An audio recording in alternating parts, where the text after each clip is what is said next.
Welcome. In front of me is a REALME C71, and today I'll show you how we can hard reset this device through settings.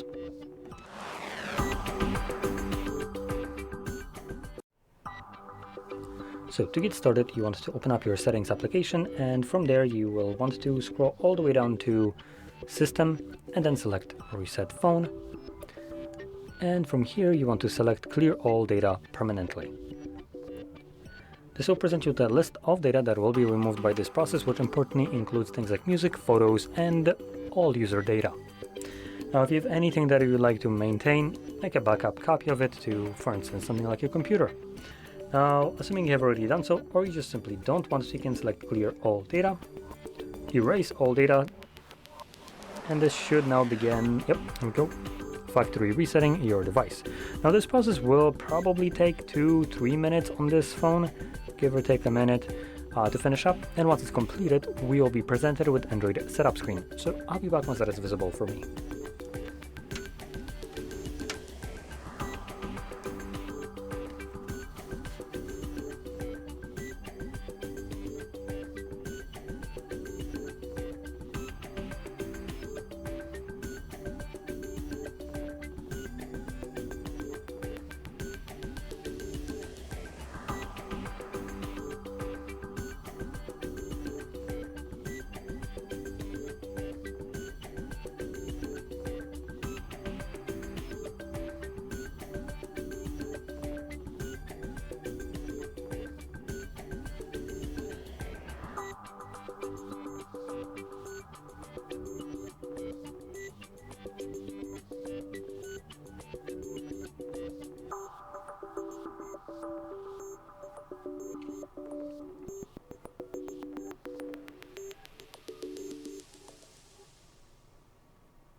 And as you can see, the process is now finished, and you can set up your device however you like. So if you found this very helpful, don't forget to hit like, subscribe, and thanks for watching.